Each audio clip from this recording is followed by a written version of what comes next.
अस्सलाम वालेकुम। प्रोग्राम 10 में खुश आमदीद। मैं हूं इमरान सुल्तान। पाकिस्तान में इस वक्त एक बहुत बड़ा मसला अद्वियात की अदम मौजूदगी का है। पाकिस्तान में लाइफ सेविंग ड्रग्स यानी जान बचाने वाली जो अद्वियात हैं वो इस वक्त मार्केट से गायब हैं। अवाम इस वक्त रुल चुकी है। ये एक ऐसा टॉपिक है जिसको हम काफ़ी अरसे से अपने प्रोग्राम में मुख्तलिफ प्रोग्राम्स में इसके ऊपर हम बात करते हैं और जो एक सही पिक्चर है उसको पेश करने की कोशिश करते हैं कि इस पूरे प्रॉब्लम ये जो पूरा मामला है इसकी रूट कॉज क्या है। क्योंकि अगर डिस्ट्रीब्यूटर्स की बात करें मार्केट में अगर जाएं तो वो कहते हैं जनाब इंपोर्टर्स और जो फार्मा कंपनीज हैं वो सप्लाई नहीं कर रही।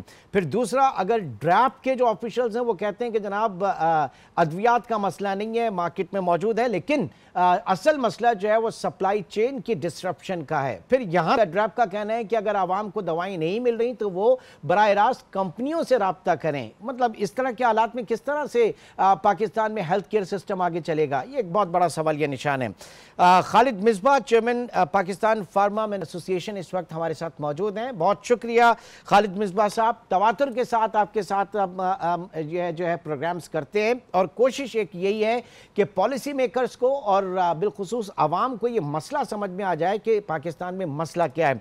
अच्छा, लास्ट जब मेरी आपसे बात हुई थी तो उस वक्त जो लेटेस्ट अपडेट हुई थी वो ये था कि जनाब लाहौर हाई कोर्ट ने जो डीरेगुलेशन के ऊपर जो एक स्टे आ गया था उसको वेकेट कर दिया था, वो स्टे हटा दिया था। लेकिन उसके बाद यंग जो फार्मासिस्ट एसोसिएशन है और उनके कुछ ग्रीवेंसेस थे वो भी कोर्ट में पहुंच गए थे। तो इस वक्त लेटेस्ट पोजीशन क्या है ये पहले बताइएगा। जी, अस्सलाम वालेकुम इमरान साहब, and thank you very much for again featuring this important topic. इस वक्त करंट सिचुएशन ये है जी कि जो deregulation of non essential drugs, non essential की ड्रग्स की हद तक जो प्राइसिंग की डीरेगुलेशन या डी कंट्रोल आप कह सकते हैं गवर्नमेंट ने किया था, उसका लाहौर हाई कोर्ट ने डिसमिस कर दी थी वो पिटिशन। और लाहौर हाई कोर्ट ने कहा था कि ये इस्लामाबाद हाई कोर्ट और सिंध हाई कोर्ट में भी जो पिटिशन चल रही थी उनकी मद में आके चीज़ की गई थी और गवर्नमेंट ने अपने इख्तियारात के मुताबिक की थी और उसकी बेस पे उन्होंने उसका स्टे ऑर्डर वकेट करके पिटिशन को डिसमिस कर दिया था। जहां तक यंग फार्मासिस्ट एसोसिएशन का ताल्लुक है, उन्होंने इस पे अपनी कंसर्न जरूर रेज की हैं, लेकिन हमने as a responsible association, as a responsible industry, हमने पहले ही आपस में तय कर लिया था कि ठीक है, हम बहुत बुरे हालात में फंसे हुए हैं। जो रुपए की कदर गिर चुकी है पिछले कुछ सालों में जितनी ज़्यादा, जो बिजली के रेट्स का सारों को पता है, गैस के रेट्स का सारों को पता है, जो लेबर की इंक्रीज प्राइस की और तनख्वाहों की हो चुकी है, इन्फ्लेशन 40% से ऊपर जा रही है और मुतवातिर जा रही है। हम उसके बावजूद हम एक रीजनेबल अपना कंट्रोल एक्सरसाइज करेंगे और हम कोई जहां ज़रूरत होगी उसमें 10 से 15% कीमतों का इजाफा करेंगे नॉन एसेंशियल की ड्रग्स की हद तक, क्योंकि ये जो कानून है ये नॉन एसेंशियल ड्रग्स को ही कवर करता है, ये एसेंशियल ड्रग्स को कवर नहीं करता। जो आपने अपने इब्तिदाइये में बात कही है कि मार्केट में शॉर्टेज है और अवाम रुल रहे हैं, वो एसेंशियल ड्रग्स हैं mostly which are the problem now, because essential drugs के ऊपर प्राइसिंग का तरीकेकार, प्राइसिंग का कानून वही है जो पहले नॉन एसेंशियल पे भी था। उसमें भी गवर्नमेंट को ज़रूरत है कि उसमें भी कोई इनोवेशन करे, उसमें भी कोई जिद्दत लाए जिस तरह दुनिया में लाए हैं। बिकॉज देखें, उस पर एक बार है, एक कैप है कि 7% वो साल में एक दफ़ा कीमत उसकी बढ़ाई जा सकती है। अब 7% आपके सामने है कि अनफॉर्चुनेटली जो रुपए की कदर है, जो एनर्जी कॉस्ट, बिजली, गैस, इन्फ्लेशन और फिर बाकी जो मुश्किलात का सामना हर इंडस्ट्री को है, हमें भी है। तो आप देख ही सकते हैं कि कोई भी ऐसी कमोडिटी नहीं है मार्केट में जो साल में सिर्फ 7% ही बढ़ रही हो। अनफॉर्चुनेटली कई चीज़ें तो 70-70, 80% बढ़ रही होती हैं। और हम ये नहीं कहते कि उसमें 7% को आप कोई 50% खुदा ना खवास्ता कर दें, बट एक रैशनैलिटी उसके अंदर लानी पड़ेगी कि मौके के मुताबिक, सूरत हाल के मुताबिक उस कैप को रिवाइज करने की ज़रूरत है। और वो एसेंशियल ड्रग्स हैं जो मार्केट में इस वक्त ज़्यादा प्रॉब्लम में हैं।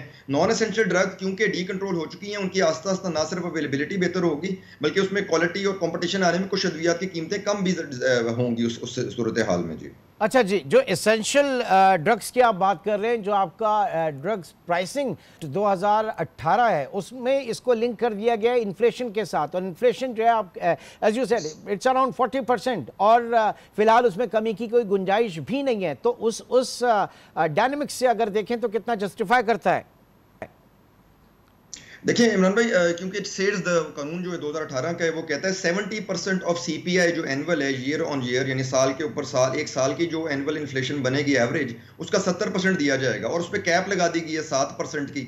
तो इन्फ्लेशन तो 10% हो तो 70% उसका 7% बन जाता है। अब इन्फ्लेशन जहाँ 40% है तो उसका 70% तो 28% बनता है। हम तो 7 पे ही फंसे होंगे। हम ये भी नहीं कह रहे उसको 28 कर दिया जाए, बट उसमें कोई ना कोई रैशनैलिटी की जरूरत है। बिकॉज इंडिया का अगर आप एग्जाम्पल लें, जहाँ इन्फ्लेशन 6% रही है, जहाँ डिवेल्यूएशन 6% रही है, जहाँ इकोनॉमिक ग्रोथ 8% रही है, उन्होंने पिछले साल एसेंशियल ड्रग्स में अपनी हिस्ट्री की सबसे ज्यादा इंक्रीज दी है 12.2%, और हमें 7% मिली है उनके मुकाबले में। तो जहां इंडिया 12% से ज्यादा दे रहा है अपनी इकोनॉमी की स्ट्रेंथ, अपने रुपए की स्ट्रेंथ, अपनी इन्फ्लेशन को कंट्रोल में रखते हुए और ग्रोथ को देखते हुए, तो हमारा तो 7% उसके मुकाबले में ना सिर्फ उनसे 5% कम है, बल्कि हमारे तो हालात के मुताबिक वो बिल्कुल अनजस्टिफाइड है। और उनकी वजह से ये प्रॉब्लम है जो एसेंशियल ड्रग्स की अभी भी आप कमी मार्केट में देख रहे हैं। जिस तरह मैंने पहले कहा है, हमारी पूरी कोशिश है और आस्ता आस्ता ऐसे हो भी रहा है कि नॉन एसेंशियल ड्रग्स की हद तक ना सिर्फ अवेलेबिलिटी बेहतर हो रही है, जिससे ग्रे मार्केट और स्मगल्ड का भी खात्मा होगा और क्वालिटी अद्वियात अवेलेबल होंगे, बल्कि होगा कई जगहों पे या ये बिक्री भी नजर आएगी। आप ये कह रहे हैं बिल्कुल होगा, लेकिन एट प्रेजेंट अभी क्या हुआ है? अभी इस वक्त मार्केट्स में जो दवाएं हैं वो जो बड़े ब्रांड्स की हैं, जो आपको वैसे नहीं मिल रही, वो ब्लैक मार्केट में मिल रही हैं इस वक्त। तो उसके ऊपर जो आप बात कर रहे हैं वो मार्केट मैकेनिज्म के हवाले से बात कर रहे हैं ना, यहाँ पे मैं गवर्नेंस के हवाले से बात कर रहा हूँ, उसके ऊपर कितना कंट्रोल किया गया है? देखिए जी, गवर्नेंस के हवाले से देखें, we are involve with the government, we are discussing with the government. ये जो सारा सिलसिला नॉन एसेंशियल ड्रग्स का भी शुरू हुआ था, डी रेगुलेशन का, ये भी इन्हीं प्राइम मिनिस्टर के शहबाज शरीफ साहब के दौरे हुकूमत, पिछली हुकूमत से शुरू हुआ था, और केयरटेकर गवर्नमेंट में उसकी कंटिन्यूटी आई थी। और उन्होंने बड़ा उसको पॉजिटिवली देखा, इन द सेंस कि इंटरनेशनल रेफरेंसेस को देखा, इंटरनेशनल बेस्ट प्रैक्टिसेस को देखा, और उसके मद्देनजर में ये फैसला फिर इवेंचुअली किया गया था। हम अभी भी इनसे राब्ते में हैं, हमारे नए हेल्थ मिनिस्टर आ चुके हैं, नए हेल्थ सेक्रेटरी भी आए हैं फेडरल, उनसे हमारी अगले हफ्ते एक मीटिंग भी है। ना सिर्फ हमारी जो PPME है, विच इज रिप्रेजेंटिंग द, हम जो लोकल मैन्युफैक्चरर्स को रिप्रेजेंट कर रहे हैं, बल्कि फार्मा ब्यूरो जो मल्टीनेशनल को रिप्रेजेंट करते हैं, वो हमारे साथ हैं इसमें, और उनसे साथ ज्वाइंट मीटिंग्स पहले भी हमारी होती रही हैं। लेकिन जो नए मिनिस्टर और नए सेक्रेटरी आए हैं, उनसे मीटिंग होने अगले हफ्ते जा रही है, और उसमें हमारा एक बड़ा मेन टॉपिक यही है कि जहां इतना बड़ा और इतना पॉजिटिव इकदाम गवर्नमेंट ने उठाया है, जिसका ना सिर्फ अवाम को बेनिफिट होगा बल्कि इंडस्ट्री को भी बेनिफिट होगा, उसी गवर्नेंस को सामने रखते हुए, गुड गवर्नेंस और गुड प्रैक्टिसेस को सामने रखते हुए, एसेंशियल ड्रग्स में भी एक रिव्यू की जरूरत है, which doesn't need to be extraordinary, हम नहीं कह रहे, लेकिन एटलीस्ट जो सर्कमस्टांसेस पाकिस्तान के पिछले कई सालों से इन्फ्लेशन के नजर आ रहे हैं, और आगे कुछ सालों में नजर नहीं आ रहा कि इन्फ्लेशन इतनी बेहतर एकदम कोई 10% से नीचे आ जाएगी, तो उसको मद्देनजर रखते हुए इस पे भी जरूरत है कि इमीडिएटली कोई इकदाम उठाया जाए, ताकि इसमें जो प्रॉब्लम आ रही है एसेंशियल ड्रग्स में, देखिए पाकिस्तान की एसेंशियल ड्रग लिस्ट 494 अद्वियात पे मुश्तमिल है, जो कि इस रीजन में सबसे ज्यादा है। इंडिया की 384 हैं, बांग्लादेश की 120 से भी कम है, और श्रीलंका अगर देखा जाए तो सिर्फ 60 अद्वियात हैं। तो काफी बड़ा चंक है 494। ये जो आप मुझे बता रहे हैं कि वहां पे 494 पाकिस्तान में, इंडिया में 350, बांग्लादेश और फिर दूसरे ममालिक, ये कैसे मुमकिन होता है कि जब इसको बाइफिकेट करते हैं या क्लब करते हैं एसेंशियल और नॉन एसेंशियल्स को, तो उसमें 450 500 के करीब जो है वो एसेंशियल आ जाए, ये कैसे होता है? इसका क्या मैकेनिज्म होता है? इमरान साहब देखें, वर्ल्ड हेल्थ ऑर्गेनाइजेशन एक essential drug list every 2 years निकालती है पूरी दुनिया के लिए। It's a standard list for the world, जहां वो कहते हैं कि इसमें हर जो मेजर बीमारी है, फॉर एग्जांपल कोलेस्ट्रॉल है, हार्ट डिजीज है, हाइपरटेंशन है, डायबिटीज है, जो भी मेजर बीमारियां, फीवर है, फ्लू है, इन सारों की अद्वियात में से सिलेक्ट करते हैं यार कि एंटी एलर्जिक्स हैं, कि ये दवाइयां जरूरी हैं हर थेरेप्यूटिक कैटेगरी में, हर बीमारी के लिए, वो उसमें लिस्ट कर देते हैं। उनकी अद्वियात की लिस्ट काफी बड़ी है। फिर हर मुल्क क्या करता है, जो पाकिस्तान भी करता है ड्रैब के थ्रू, इंडिया भी करता है, बाकी ममालिक भी करते हैं, कि वो अपनी लिस्टें खुद इशू करते हैं। तो इंडिया ने, बांग्लादेश ने अपनी लिस्टों को अपने मुल्क के मुताबिक एक इशू किया है। हमारे मुल्क में ड्रैब यूजुअली उस लिस्ट को इतना ज्यादा छेड़ती नहीं है, जो लिस्ट चली आती है पुरानी उसी को देखते हैं, इसलिए हमारे मुल्क में वो अद्वियात ज्यादा हैं। और इंडिया में फॉर एग्जांपल पिछले साल 384 थी, उससे पिछले साल वो 347 थी, उन्होंने कोई 36 अद्वियात उसमें माइनस की और कोई 50 उसमें ऐड। यानी यहाँ पे जो ड्रग रेगुलेटरी अथॉरिटी है, उसके किरदार के हवाले से, उसकी फंक्शनैलिटी के हवाले दूंगा। हमारे साथ खालिद मिसबा साहब मौजूद हैं, चेयरमैन हैं PPMA के। एक छोटे से ब्रेक की कॉल, ब्रेक के बाद प्रोग्राम को आगे बढ़ाते हैं।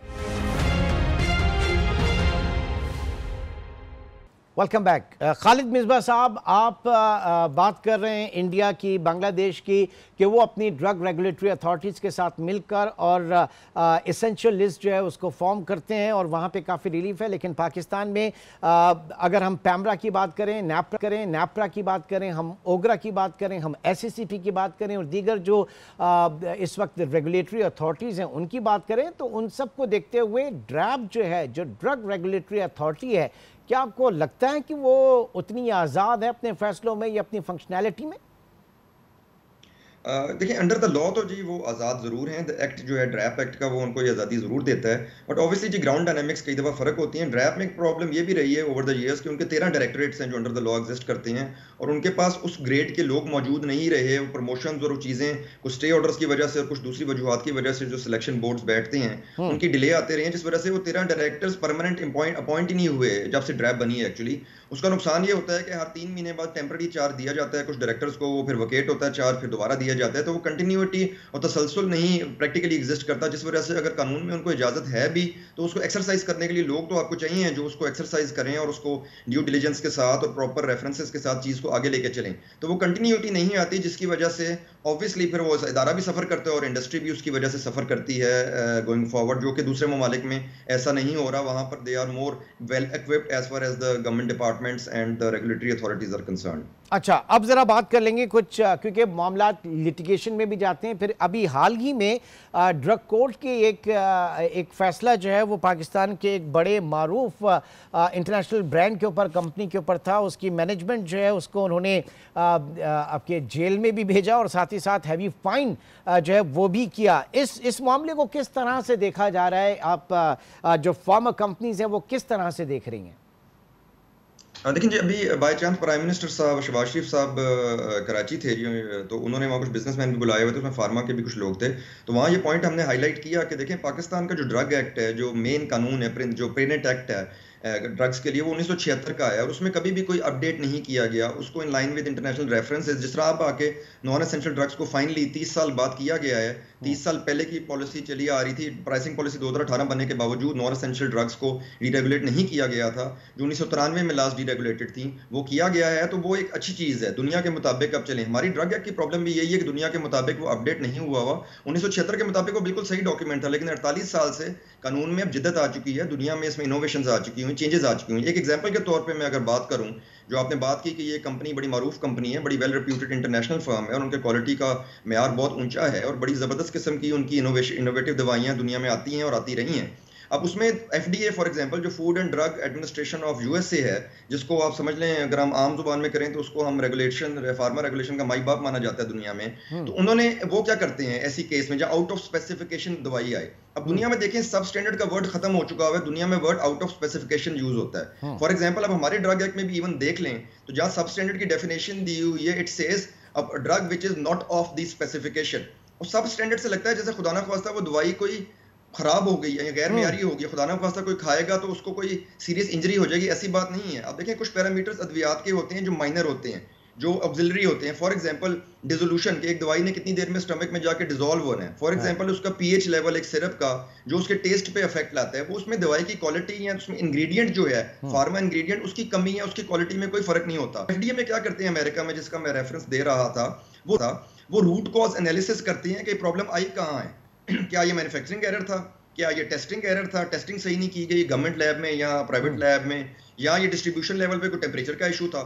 अगर आप FDA की वेबसाइट पे जाएं फॉर एग्जांपल, तो वो अपनी एनुअल रिपोर्ट इशू करते हैं कि कितनी दवाइयां आउट ऑफ स्पेसिफिकेशन, जिसको OOS वो कहते हैं, हुई हैं और उसमें से कितनी किस वजह से हुई हैं। तो अगर आप जाके देखें तो अगर 1500 सैंपल अगर FDA उठाती है एक साल में, तो कई दफा 700 800 आउट ऑफ स्पेक आते हैं।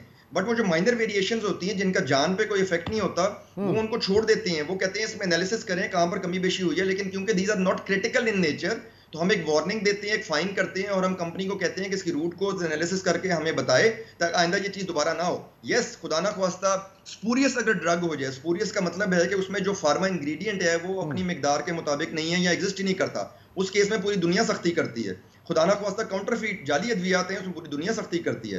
अनलाइसेंस्ड अनरजिस्टर्ड मैन्युफैक्चरिंग को पूरी दुनिया सख्ती करती है। लेकिन इस तरह के माइनर वेरिएशंस पे इस किस्म की सजाएं ना सिर्फ दुनिया में दी जाती हैं, बल्कि दुनिया में इसको सिविल लॉ में ट्रीट किया जाता है। पाकिस्तान में ये जेन्युइन मैन्युफैक्चरिंग एरर को फॉर एग्जांपल, या जेन्युइन डिस्ट्रीब्यूशन एरर को, जो ये एक चीज है इस केस में डिसइंटीग्रेशन है, एक माइनर वेरिएशन है डिसइंटीग्रेशन में, यानी कि एक टैबलेट ने घुरना, उसने मतलब कि आपके जाके डिसॉल्व कितनी देर में होना है उसके ऊपर उन्होंने यही कहा गया, वो कंपनी की तरफ सर, कंपनी की तरफ से यही कहा गया कि वो जो फिल्म कोटेड जो कैप्सूल्स या टैबलेट्स होते हैं, तो उसकी डिसइंटीग्रेशन जो आप कह रहे हैं कि उसमें थोड़ा सा टाइम डिफरेंस था, अदरवाइज उसके मॉलिक्यूल्स के अंदर कोई वो नहीं थी, उसके इंग्रेडिएंट्स जो हैं वो सेम थे।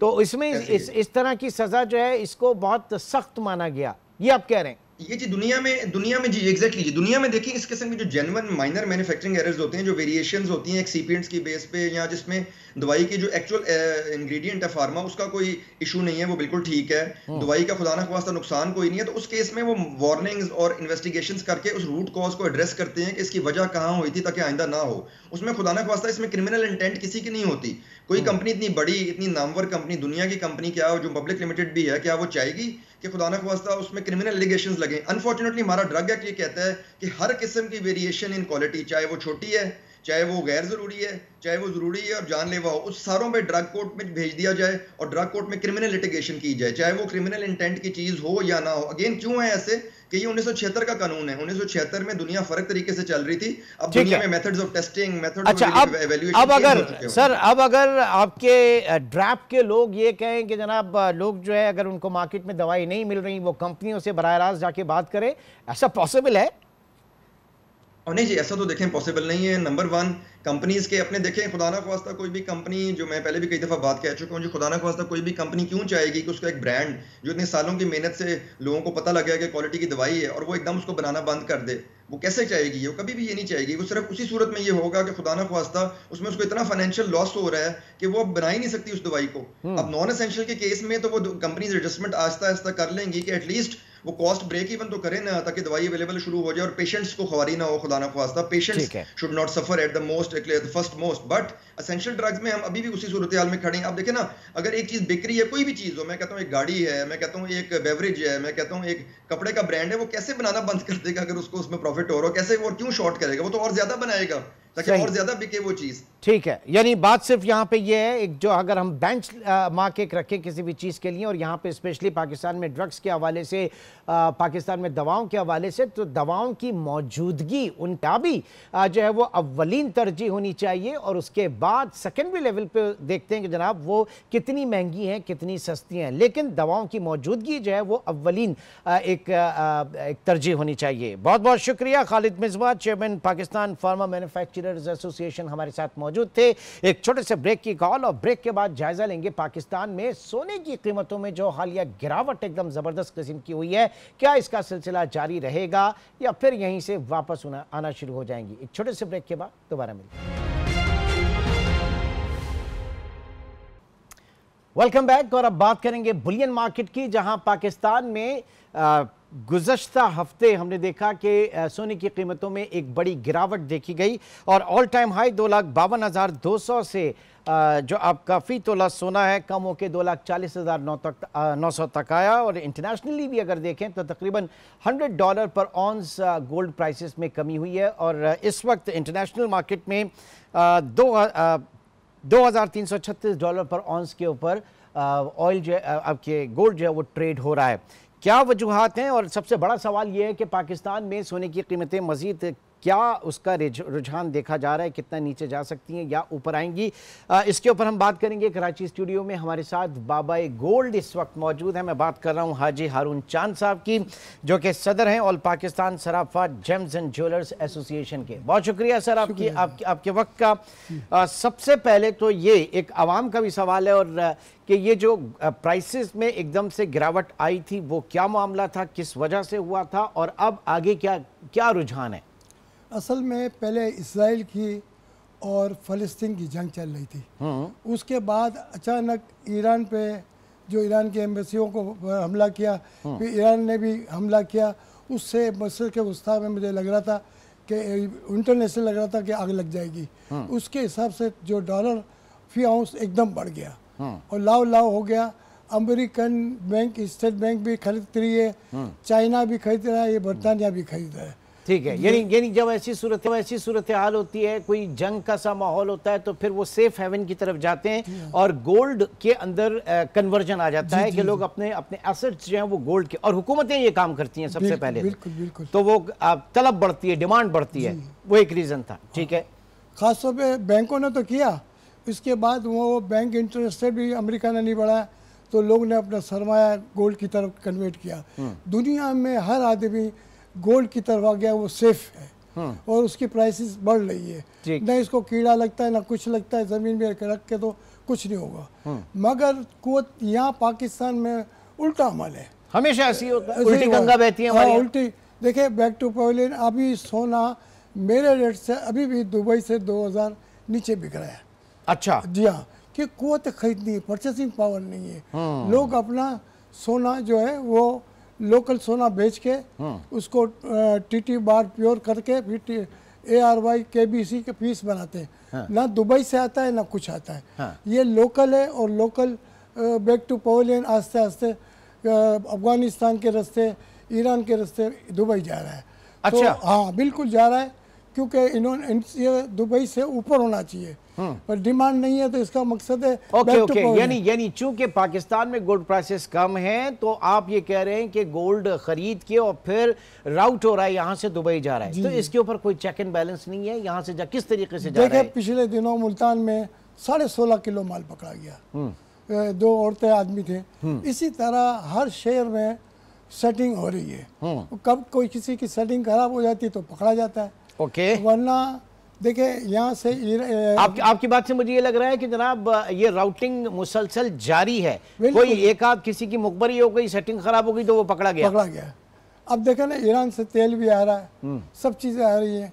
अब गोल्ड तो ये जा ही रहा है, और ईरान के थ्रू दुबई। और मुझे पिछले दिनों इदारे ने, कानून नाफिज करने इदारों वालों ने कहा था कि मेरी एक आवाज़ पे कि बुलियन 6 महीने के लिए बंद कर दे, क्योंकि सट्टा माफिया काबू नहीं होता है। तो मैंने बुलियन बंद करेंगे तो करिया भाव खुल जाएंगे, लिहाजा मैं इनके नाक में कील देता हूँ, और मैं आपको भी उनके नाम दूंगा। उस पर मैंने एक मैकेनिज्म तैयार किया, उसके साथ हम गोल्ड रेट देते हैं। अभी भी कुछ माफिया है वो काम में सरगर्म है, तो मैं इदारों को कहूँगा आपके चैनल के थ्रू कि अगर आपने नहीं इनको रोका तो गोल्ड पाकिस्तान से बिल्कुल निकल जाएगा। ओके, यानी आपने लॉ इन्फोर्समेंट एजेंसीज को वो नाम दे दिए? जी हाँ, ठीक है, अब उनका काम है। जिस तरीके से हमने देखा कि केयर टेकर गवर्नमेंट, तो उस वक्त डॉलर माफिया के खिलाफ बड़ी कार्रवाई हुई थी, और कमोडिटी में आप चीनी की तरफ चले जाएं, उनके खिलाफ बड़ी कार्रवाई हुई थी। तो उस जमाने में गोल्ड के जो स्मगलर्स थे, ये जो चेन थी, इसके ऊपर कोई कार्रवाई हुई थी तब? बिल्कुल हुई थी,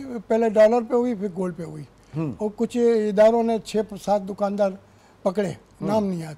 और फिर मैं इस्लामाबाद जाके मैंने जो सच्चाई थी उस पर बड़े साहब ने मेरे कहने पे वॉलंटियर तो छोड़ दिया, मगर अभी भी ये माफिया बात नहीं आ रही। मैं बार बार ग्रुपों में तनकीद कर रहा हूँ कि फिर मैं छुड़ाने नहीं जाऊँगा, अब अपना किबला दुरुस्त कर लो। मैंने पहले इदारों ने कोशिश की थी कि स्टेट बैंक को कहा था कि आप नोटें छाप के और सोना स्टेट बैंक में जमा कर लें, तो स्टेट बैंक अभी तो हमने देखा ना कि कुछ नंबर्स आए कि पाकिस्तान में डॉलर का सबसे बड़ा बायर जो है वो खुद सेंट्रल बैंक है, हुकूमत जो है वो डॉलर्स खरीद रही है। तो इसी तरीके से आप ये कह रहे हैं कि गोल्ड को भी हुकूमत जो अपने पास मेंटेन करे, रिजर्व रखे? नहीं, हाँ, पाकिस्तान में मेरी ख्वाहिश है कि वो रिजर्व रखे और वो गोल्ड अपना भाव खोल के मार्केट में दे, उसमें रेगुलाइज भी हो जाएगा और हर आदमी कंप्यूटराइज हो जाएगा। अच्छा, हाँ, क्योंकि गोल्ड की अभी तो हुकूमत क्यों नहीं, आप इतना अगर सादा सी बात कर रहे हैं तो क्यों नहीं इसको देखा जा रहा? भाई मैंने तो अब कहा था, वो स्टेट बैंक कहती है हमारी पॉलिसी नहीं है, मगर ये पॉलिसी बनानी पड़ेगी, वरना देखो इसका मैं खुद गोल्ड से कारोबार से, मगर मैं सुनार हूँ, 80-90% सुनार है, 10% जो है टीटी बार के काम करने वाले हैं, वो माफिया है। अच्छा, तो उन 10% की वजह से सबका नाम खराब हो रहा है? सबका नाम खराब हो रहा है। और देखें, आप फर्ज करो कि मैंने 10 तोले का ऑर्डर लिया, उन्होंने 2000 रुपये बढ़ा दिए, तो मेरा नफा तो चला गया ना, तो छोटा दुकानदार मर जाता है, समझे। अब ये तो अल्लाह तो वो 10% जो लोग हैं, आप समझ रहे हैं कि वो मैनिपुलेट कर रहे हैं, वो सट्टा कर रहे हैं, उनके सट्टे की वजह से जो है रेट फ्लक्चुएट हो रहा है? बिल्कुल बिल्कुल, के थक गए, उनको उठाया गया भी था, मगर अब इंशाल्लाह लगता है कि इनकी गहरा तंग होगा, क्योंकि जाहिर है कि जब हद से बाहर हो जाता है तो कहानी ख़त्म होती। क्योंकि देखें, मैंने बड़ी कोशिश से की कि ट्रेड को अच्छी तरह से रेगुलाइज किया जाए, कंप्यूटराइज किया जाए, हर आदमी अपने डेटा हो। अब इनके पास ये काम में कोई बड़ा डेटा नहीं है, तो मतलब ये मार्केट जिसको हम कहते हैं कि ट्रांसपेरेंट मार्केट होनी चाहिए, वो ट्रांसपेरेंसी नहीं है इस काम में। नहीं है।